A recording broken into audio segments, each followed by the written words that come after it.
So, I just beat Samurai Jack Battle Through Time, a game published by Adult Swim and developed by these guys. Now, I preface this by saying I'm a big fan of Samurai Jack. I've watched the series at least twice, including the final season that released 3 some odd years ago. It's been a nostalgic trip diving into this game and hearing the voice cast, and getting behind the wheel so to speak and play as Jack as he hacks his way through Aku's minions. Nostalgia, however, cannot carry a game, and while I didn't have huge expectations, I do feel as though this game failed to step up to them. So let's get into it today with my review for Samurai Jack Battle Through Time.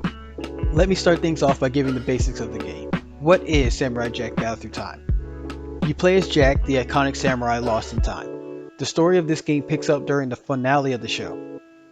During a trip through a time portal, Aku makes a last-ditch effort to stop the samurai by knocking him into a pocket outside of time. Don't think about it too much. Jack must find his way back to Ashi in order to continue on his journey back to his own time. This story is canon according to the show writers. The gameplay is pretty basic hack and slash fare. Squares to light attack, triangles to strong attack. There are combos, multiple weapon choices, each with their own tier of weapons within them. There are a multitude of ranged weapons. You also have pickups, collectibles, a shop, NPCs, multiple enemy types, an upgrade system for weapons, and a skill tree, and the list goes on. After you beat the game, you unlock missions that are basically just challenges such as boss rush and a defeat all enemies in a time period or using a restricted loadout. There's some platforming and a couple of puzzles, but mostly the game is standard fare. So, if this game's so standard, what's my issue with it? The basicness of it is the problem. For every good thing, there's some caveat that turns it really sour. Let's start with the combat. The combat in this game feels good. Going through waves of enemies is a great feeling and really makes me feel like I'm playing out an episode of the show. Especially coming off of Ghost of Tsushima's combat, it was a welcome surprise that this combat was still enjoyable. Where does it go wrong? Let's start with the most annoying aspect, invincible enemies. These blue hexagons are a horrible design choice. If an enemy is dodging, or quite honestly, doing whatever it wants, they'll gain this invincibility where any attack that hits them is met with a blue hexagon, instead of a hit marker. Super armor I understand, but outright invincibility is just frustrating to deal with. I'd even be fine if enemies only had it during a dodge, but it honestly seemed like they could pull it out at the drop of a hat. Your dodge, on the other hand, is pretty much useless as the enemy tracking will hit you right out of it. Blocking is also useless as Jack can only reliably block one attack before losing his posture and getting hit with a follow-up. Also, the fact that this game throws unblockable attacks at you but can't be asked to give you any sort of indication on what is or isn't unblockable, it's just trial and error. You can get comboed to death in this game, which feels really unsatisfying. Like, are you even supposed to be fighting this? Yeah, am I supposed to be fighting this? Because, they are not really giving me a lot to deal with. There aren't that many enemy types, with later levels just resorting to recolors or size differences. But that one is slightly understandable because there's only 9 levels, but more on that later. That's moment to moment combat, but what about the other surrounding features? Did you enjoy the weapon breaking system of Zelda Breath of the Wild? Cause that's here too. This game has 5 melee classes: sword, hammer, spear, club, and fist. Everything but your magic sword and fist can break. Some things break in more hits than others. The intent is that some weapons do more damage to certain enemies. These weapons are so optional though, and the fact that they will eventually break makes it so that by the end of the game, you're just going to be using the sword. What is the point of upgrading a weapon with hard-earned money if it's going to break? There are ways to get more optional weapons though. These include buying them from the shop, except the shop doesn't have everything at once on one level.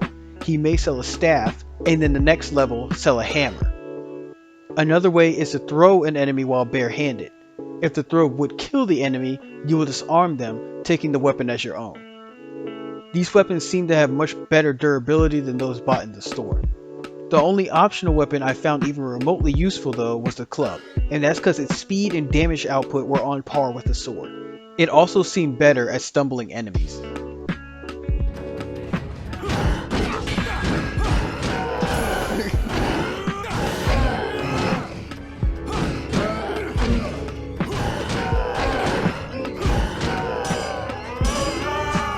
Along with the melee weapons, there are also multiple classes of ranged weapons. so many that it needed its own page on the menu. You have the Kaiken, Shuriken, a bow with 3 different arrow types, a handgun, and a machine gun. All of these except the hand throwables are breakable. Now during a fight it is simple enough to use them. Press R2 and Jack will throw or shoot at the closest enemy. If you are using the bow, you can aim with it for precision shots, but during a fight that will probably get you killed, so it's best to quick fire. I had a multitude of issues with the ranged weapons.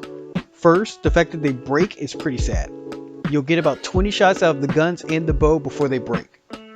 Not to mention, if your bow breaks in the early levels, you don't get another one from the shop or chest for a couple more levels. It really hurt seeing a lot of collectibles that I couldn't get because there was no bow around to shoot them with. But that's fine. In combat, I'll just use throwables. It is here we come to a problem with the weapon system as a whole. Equipping these things is a hassle. Did your extra effective spear just break in the middle of a combo? Well, time to pause, go to the weapon menu, find a replacement, and equip it to one of your D-pad directions. Did your bow break during an important boss fight? Time to pause, go to the ranged weapon menu, equip a new bow, and pick what ammunition you want to use. Even when it comes to the handguns that only use one ammo type, you still have to pick an ammunition. Do you want to use the max stack of 99 or that stack of 19? If the 19 runs out, will I automatically go to the 99? Nope. You gotta hop back into the menu and equip it. Same thing with throwables. Did your stack of shuriken run out, but you still have another stack in another slot? Too bad. Get back in that menu and equip it. Moving on, as I said earlier, there are 9 levels in the game, each taking about 20 to 30 minutes to complete. Do the math and you're looking at 4 to 6 hours of gameplay, including cutscenes. All of these things were well within my expectations.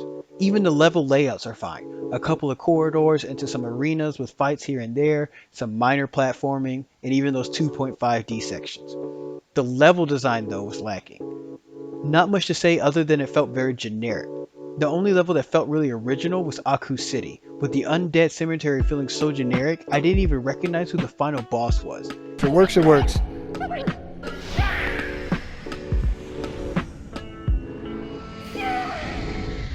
But again, I must finish a level completely naked. What is happening?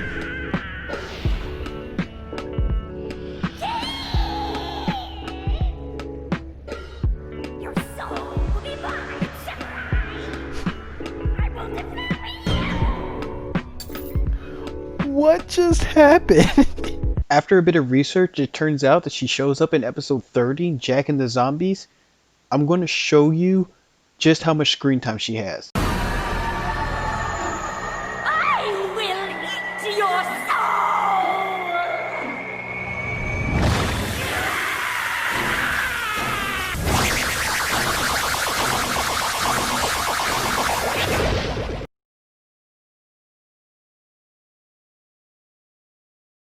It ultimately felt like filler. Even the music was generic.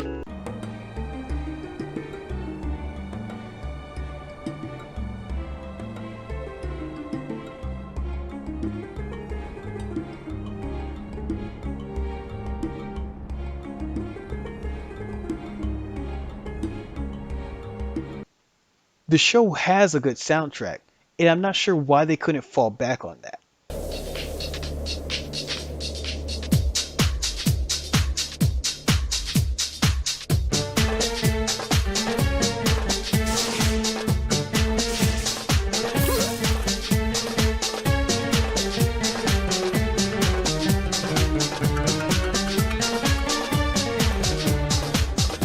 So here's another example. This is the game's music.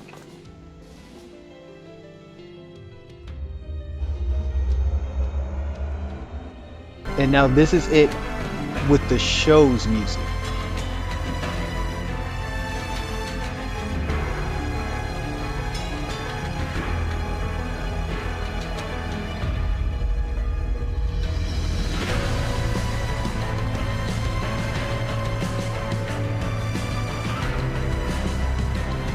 The story is passable. I admit when this game was advertised as a canon story to Samurai Jack, I wasn't expecting this. I thought it'd be an original tale, but instead it's just a mishmash of Jack's greatest hits. It is really strange though when the game couldn't even make time for its own villains. There are 2 points in the game where you deal with the upfront threat of the level, only to be whisked away into what seems like a bonus boss fight with completely irrelevant characters. That would be dope if they gave him the straw hat for the as a costume.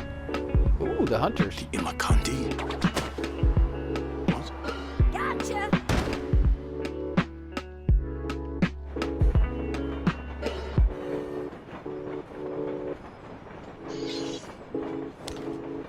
What did I tell you?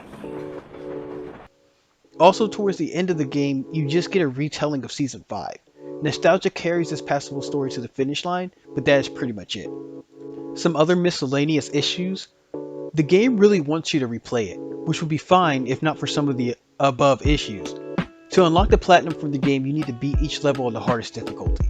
The only way to unlock the hardest difficulty is to play through the level on hard. The first few levels, this is impossible on a first time playthrough, as the game doesn't equip you to deal with the enemies it throws at you. Also, the pickups are a little bit overkill. There are so many economies to keep track of in this game. Skill fire to upgrade skills, Ki fire to use your special, which is not needed if it just charged up as you attack, Bushido to upgrade certain skills, which is also not needed as it is a very inconsistent pickup and it's only meant to slow down your upgrade progress. Dama, that gives temporary buffs to the samurai such as attack, defense, or healing, and then gold, which is used in the shops. Also, you have upgrade requirements found in chests and gathered from NPCs such as diamonds and rubies and such. Even after beating the game, I still found myself struggling to get skills because I didn't have enough Bushido. Also, the final boss fight, or rather every boss fight, is such a slog and clunky. Either you're fighting for your life, or the fight is as easy as mashing square. There's no in between.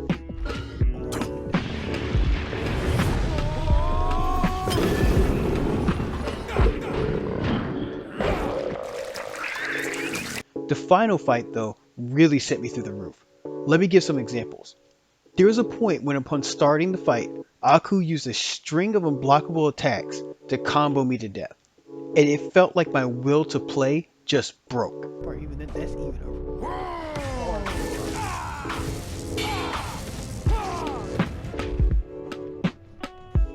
Aku also summons the worst minion in the game as an ad, the ninja. The ninja is the #1 abuser of invincibility. Aku also abuses invincibility, slapping you around while you can't retaliate at all.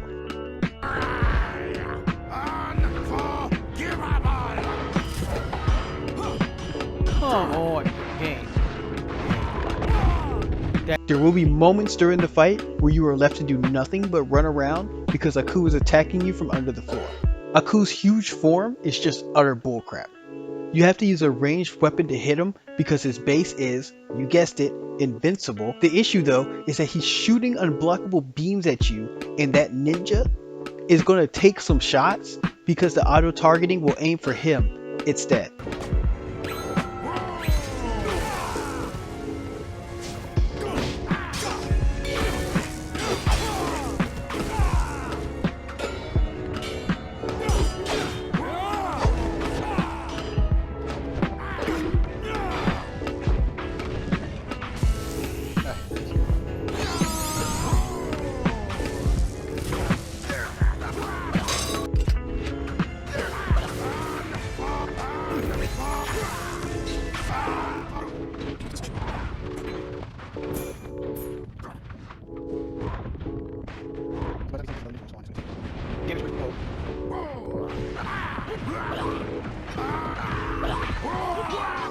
I'm dead. There is also a recurring boss fight with Damongo, and that gets old after the second battle.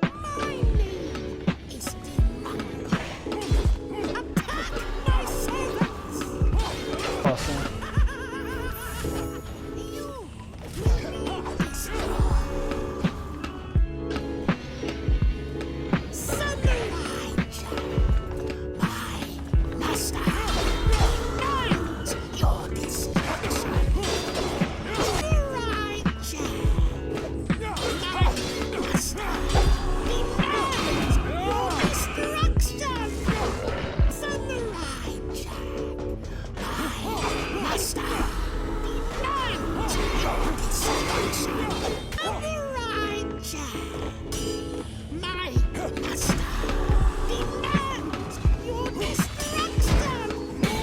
The final time you fight him though is just a grind of an already unenjoyable experience.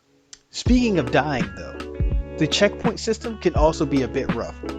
It's fair enough in most places, but it also doesn't save any inventory management you've done. I can see why the developers would do that, but if you spent a good few minutes unlocking skills and buying things at the store to only die in the next room and have to do it all over again, you'd see that it gets old really fast. At the end of the day, all I can say is that this game is basic. It does what it set out to do, and that is be a game about Samurai Jack. But I'm certain if this game didn't have his moniker, it'd be so passable you'd see no coverage for it at all. To give it a bit of praise before I sign off, the voice acting is on point. It really brought me back hearing Jack and the Scotsman and Aku and all the other characters on screen. Jack's gi being destroyed in response to his health is also a clever idea. And again, the combat is excellent when it feels like it's being fair. On a surface level though, the game is fine, but once you delve a bit deeper into the systems and designs, the flaws really start showing up. If they were going for the old school PS2 era games, then they nailed it, but it's 2020. Jack deserves a modern game without outdated game design elements. Overall, I'd have to give the game a C-. It passes as a game. I can just tell that they threw a lot of ideas at the wall hoping they'd stick, but I feel if they focused up on the design, they'd have done much better. If you made it to the end of the video, thanks for watching. Feel free to leave a like and a comment, and subscribe if you want to see more content. See ya.